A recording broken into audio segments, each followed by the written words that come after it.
Welcome guys, कैसे हैं? आशा है अच्छी होंगी। साथियों, आपने माइक्रोसॉफ्ट एज ब्राउज़र का नाम जरूर सुना होगा और यदि आप हमारे रेगुलर यूजर हैं तो आपको जरूर पता होगा एज ब्राउज़र के बारे में। हमने पहले भी बताया था कि माइक्रोसॉफ्ट एज ब्राउज़र में ऑफिस 365 इनबिल्ट होता है जिसको हम लाइफ टाइम फ्री यूज़ कर सकते हैं। किस प्रकार से हम इसका यूज़ कर सकते हैं, क्या क्या इसकी एडवांटेज है, ये सारा हमने डिटेल से एक्सप्लेन किया है। आप हमारे वो वीडियो ज़रूर देखें। इसी प्रकार यदि आप अपनी पीडीएफ फाइल पे काम करना चाहते हैं, पीडीएफ फाइल में कुछ ऐड करना है, आपने कुछ उसमें एडिट करना है, कुछ उसका व्यू चेंज कराना है, आपकी ऑनलाइन क्लासेस हैं, आप पढ़ाते हैं पीडीएफ फाइल का यूज़ करके, तो वहाँ पे किसी टेक्स्ट को हाईलाइट कराना, कुछ फोटो को एडिट कराना, इस प्रकार से आपने दिखाना है, तो ये सारा काम हमको एक पीडीएफ एडिटर में करने की जरूरत पड़ती है। तो उसके लिए हमको कोई भी एक पीडीएफ एडिटर परचेज करना पड़ेगा। अब यदि आपके पास माइक्रोसॉफ्ट एज ब्राउज़र है और नहीं है तो डाउनलोड कर लीजिए। वैसे विंडोज़ के साथ ये बाय डिफ़ॉल्ट मिलता है, इनबिल्ट होता है। माइक्रोसॉफ्ट एज ब्राउज़र में आप पीडीएफ एडिटिंग का काम बिल्कुल फ्री कर सकते हैं। हालांकि इसमें आप हाई लेवल की एडिटिंग नहीं कर सकते, बट इतनी एडिटिंग कर सकते हैं कि आपका सारा काम वहाँ पे बखूबी हो जाएगा। क्या क्या हमको इसके अंदर ऑप्शन मिलते हैं, क्या काम कर सकते हैं और किस लेवल तक कर सकते हैं, ये प्रैक्टिकल जानते हैं इस वीडियो में, तो इसमें अंत तक बने रहिएगा। नमस्कार साथियों, मेरा नाम है मनोज कुमार और आप देख रहे हैं कंप्यूटर ज्ञान गुरु चैनल। तो चलिए सीख लेते हैं। अब देखिए, मेरे पास कुछ पीडीएफ फाइल है, हम इसमें से कोई भी एक पीडीएफ फाइल ले सकते हैं। मान लीजिए ये एग्जाम्पल के लिए कंप्यूटर बेसिक्स के कुछ नोट्स हैं, ये एक पीडीएफ फाइल है, ठीक है।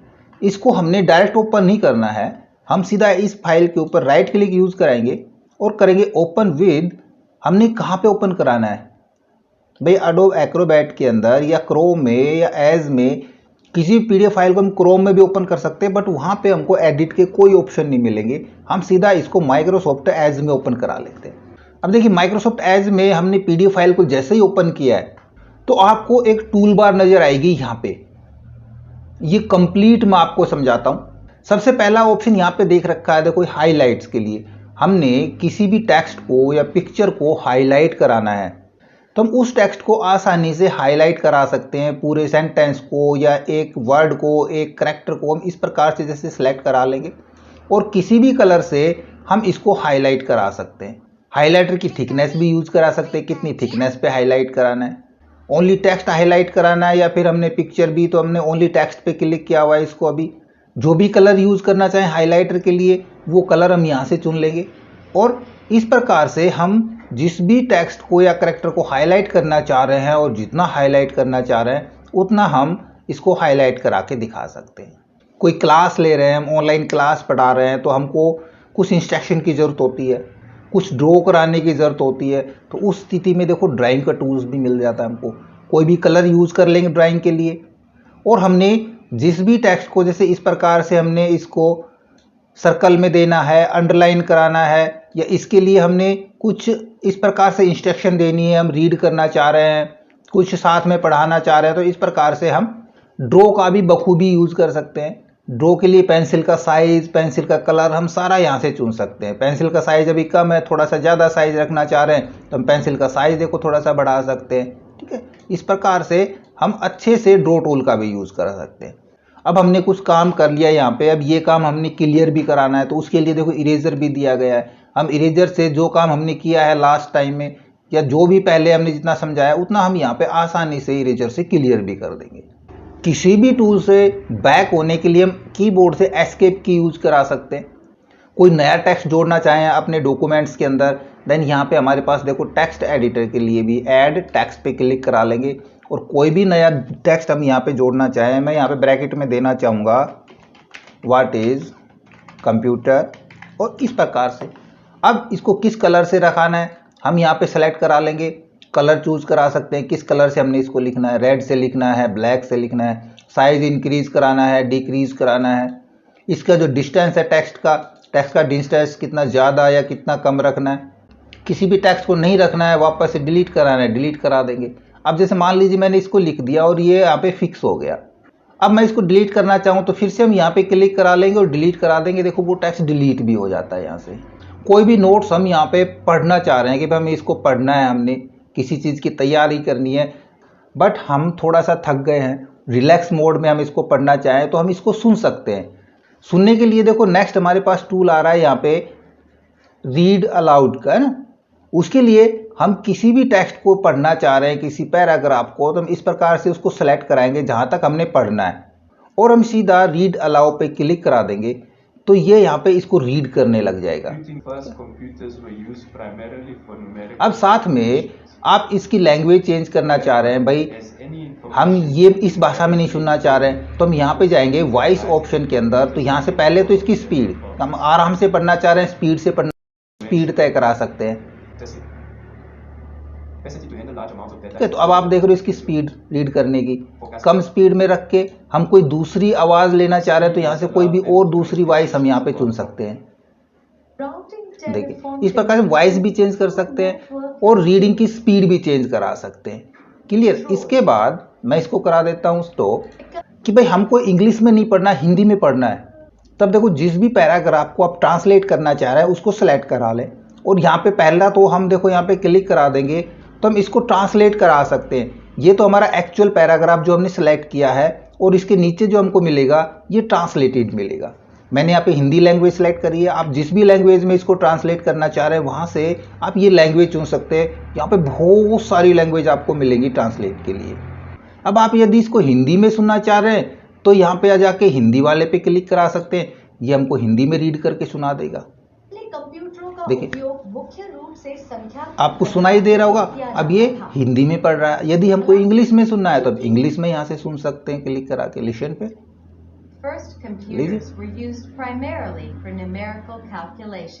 क्लियर। चलो आगे देखते हैं। अभी कोई ऐसा वर्ड है जिसके बारे में हमको नहीं पता है, मान लीजिए ये वर्ड है हमारे पास हाल्टिंग प्रॉब्लम, या फिर यहाँ पे दे रखा मैकेनिकल सिस्टम, नहीं पता हमको मैकेनिकल सिस्टम क्या है। तो इस मैकेनिकल सिस्टम को मैं यहाँ पे सिलेक्ट करा देता हूँ कि ये मैकेनिकल सिस्टम क्या है। तो जैसे ही सिलेक्ट कराते हैं देखो आपके पास यहाँ पे बहुत सारे ऑप्शन खुल जाते हैं। आपने इसको कॉपी कराना है, सर्च कराना है, हाईलाइट कराना है, वो किस कलर से कराना है, इस पर कोई कमेंट ऐड कराना है तो हम कमेंट भी देखो यहाँ पे ऐड करा सकते हैं। हम क्लिक करा लेंगे और हमको भाई मैकेनिकल सिस्टम के बारे में पता है या इसके बारे में, इससे रिलेटेड कोई हम यहाँ पे कमेंट देना चाहें, एस्केप प्रेस करा देंगे, देखो यहाँ पे कमेंट फिक्स हो जाएगा। या इसके बारे में हम कुछ और रीड करना चाह रहे हैं तो हम इसी सिस्टम पे इसी वर्ड को सेलेक्ट रखेंगे और चले जाएंगे मोर ऑप्शन के अंदर। तो आप देखो यहाँ पे आपको बहुत सारे और भी ऑप्शन मिल जाएंगे। फिलहाल ये हमारा सेलेक्ट नहीं हुआ, मैं इसको फिर से सेलेक्ट कराता हूँ। ठीक है, सेलेक्ट कराने के बाद यहाँ से फिर से मोर ऑप्शन पे करेंगे तो देखो यहाँ पे आपको और भी एक्स्ट्रा ऑप्शंस मिल जाते हैं। हमने इसको सर्च कराना है, पूरी डिटेल एक वेब सर्च करानी है, इसके लिए देखो सीधा हम यहाँ पे क्लिक करा सकते हैं। यहाँ पे क्लिक कराएंगे तो ये ऑनलाइन वेब पेज हमको ले जाएगा माइक्रोसॉफ्ट बिंग के ऊपर और इसकी पूरी थ्योरी हमको रीड करने को मिल जाएगी। यदि आप यहाँ से रीड नहीं करना चाह रहे हैं कोई बात नहीं, फिर से हम इसी टेक्स्ट पे चलते हैं। मैं इसी को वापस से सेलेक्ट कराता हूँ मोर ऑप्शन के अंदर। या मोर ऑप्शन से पहले ही हमारे पास देखो मिल रहा है कोपायलट। हम एआई की मदद ले सकते हैं, काफ़ी कुछ जान सकते हैं, जो भी हमने इसके बारे में जानना है हम सीधा यहाँ पे आस्क कोपायलट पे क्लिक करा लेंगे तो राइट साइड में देखोगे आपके पास एक टास्क पेन ओपन हो जाएगी और यहाँ पे इस मशीन जो मैकेनिकल सिस्टम वर्ड है इसकी पूरी डेफिनेशन इसके बारे में हमको यहाँ पे मिल जाएगी। हम यहाँ से पढ़ सकते हैं, हम एआई से जानकारी ले सकते हैं। इसके अलावा यदि कोई और जानकारी लेना है आपने एआई से तो यहाँ पे कुछ क्वेश्चन भी दिए गए हैं कि भाई आप क्या पूछना चाह रहे थे, क्या इनमें से कुछ पूछना चाह रहे थे या फिर नहीं भाई हमको पूछना तो यही था बट ये हमको हिंदी में पूछना था। देन हम यहाँ पे दे सकते हैं इसको इंस्ट्रक्शन इन हिंदी और एंटर प्रेस करा देंगे। देन अब जो हमारे पास जानकारी निकल के आई थी मैकेनिकल सिस्टम की वो अब आपको हिंदी में यहाँ पे मिल जाएगी। तो इसी प्रकार के बहुत सारे क्वेश्चन जो आपके दिमाग में हो, आप इससे पूछना चाह रहे हैं तो आप यहाँ पे एआई की मदद ले सकते हैं। आपके पास जो नोट्स है इसको आप शॉर्ट कराना चाह रहे हैं, संक्षिप्त विवरण इसका यदि चाह रहे हैं तो वो आप एआई से ले सकते हैं। आपने जो भी डॉक्यूमेंट में एडिट किया है आप एक पेज से दूसरे पेज पे जंप कर रहे हैं। देखो यहाँ पे मेरे पास इस पीडीएफ में 6 पेज है। यदि मैं ये पेज थोड़ा सा जूम करके देखना चाहूँ तो हम प्लस के साइन से देखो जूम इन और माइनस के साइन से जूम आउट इसको करा सकते हैं। हम एक ही झटके में इसकी विड्थ को फिट करा सकते हैं या आउट जा सकते हैं। रोटेट कराना हमने पीडीएफ फाइल को तो यहाँ से हम इसको रोटेट करा सकते हैं, हमारी पूरी पीडीएफ फाइल इस प्रकार से रोटेट हो जाएगी। या फिर हमको रोटेट नहीं करा रहे हैं, हम इसको वापस से बाय डिफ़ॉल्ट करा देते हैं, रोटेट हटा देंगे। हमको ये पढ़ने के लिए भाई सिंगल पेज चाहिए, मल्टीपल पेज चाहिए, हम यहाँ से पेज ले सकते हैं कि किस प्रकार का प्रीव्यू आपको देखना है। हमने सिंगल पेज का प्रीव्यू देखना है, 2 पेज का प्रीव्यू देखना है, या जो कवर पेज है वो हमने सेपरेट कराना है तो कवर पेज को हम सेपरेट करा लेंगे, बाकी के पेज हमारे इस प्रकार से दिखेंगे। तो जो भी काम आपने सेट कर दिया है यहाँ पे, उस काम को यदि आप सेव करना चाह रहे हैं कि उस प्रकार का काम आपका सेव हो जाए, तो सेव बटन पे यहाँ पे क्लिक करा सकते हैं। ये फाइल वहीं पे ओवरराइट हो जाएगी। और यदि इसके अलावा आप ये चाहते हैं कि ये फाइल ओवरराइट ना हो, एक दूसरी फाइल क्रिएट हो जाए, तब हमारे पास यहाँ पे सेव एज का ऑप्शन भी है कि आपकी जो एडिटेड फाइल है वो किसी दूसरे नाम से आप सेव करा सकते हैं। अब आपको इस 6 पेज में से सिर्फ 3 ही पेज रखने, पहला पेज, तीसरा पेज और चौथा पेज, वो सेव कराने। देन हम प्रिंट के ऊपर यहाँ पे क्लिक कराएंगे, यहाँ से चुन लेंगे सेव एज पीडीएफ को, और ऑल पेजेस के अंदर यहाँ पे हमको चाहिए भाई पहला पेज, तीसरा, चौथा, और हम इसको सेव करा देंगे। तो अब हमारे पास सिर्फ 3 पेज की पीडीएफ फाइल सेव होगी, पहली, तीसरे और चौथे पेज की। या फिर कोई पर्टिकुलर एक ही पेज की फाइल सेव करना चाह रहे, कोई एक पेज, 6 पेज है, 50 पेज है, उसमें से हमको सिर्फ एक 10वां पेज अलग करना है। देन हम यहाँ पे वो सिर्फ एक सिंगल पेज डाल देंगे, तो एक सिंगल पेज की पीडीएफ फाइल आपकी वहाँ पे सेव हो जाएगी। तो देखो इस प्रकार से कितने सारे यहाँ पे एडिटिंग के ऑप्शन है जो हम फ्री में यूज कर सकते हैं। उसके लिए हमको किसी पीडीएफ एडिटर की जरूरत नहीं पड़ेगी। या फिर आपके पास पहले ही एडोब रीडर का, एडोब का एक्रोबैट यहाँ पे डाउनलोड है आपके सिस्टम में, और आप उसमें एडिट करना चाह रहे हैं, तो सीधा आप इस बटन पे क्लिक करा के एडिट विद एक्रोबैट, इस डॉक्यूमेंट को आप एक्रोबैट रीडर पे ले जा सकते हैं। यहाँ पे हमारे पास फुल स्क्रीन का ऑप्शन भी मिलता है। हमने फुल स्क्रीन पे एडिट कराना है तो फुल स्क्रीन पे जाके एडिट करा लेंगे। फुल स्क्रीन पे आपको टूल्स नज़र नहीं आएंगे, आपने जो एक टूल ले रखा होगा सिर्फ वही टूल यूज में आएगा। हमने फुल स्क्रीन से बाहर आना है तो कीबोर्ड से ESC एस्केप की प्रेस करा देंगे, फुल स्क्रीन मोड से बाहर आ जाएंगे। तो आप माइक्रोसॉफ्ट एज के इस पीडीएफ एडिटर के बारे में पहले से जानते थे या नहीं जानते थे, हमको कमेंट्स में ज़रूर बताएं।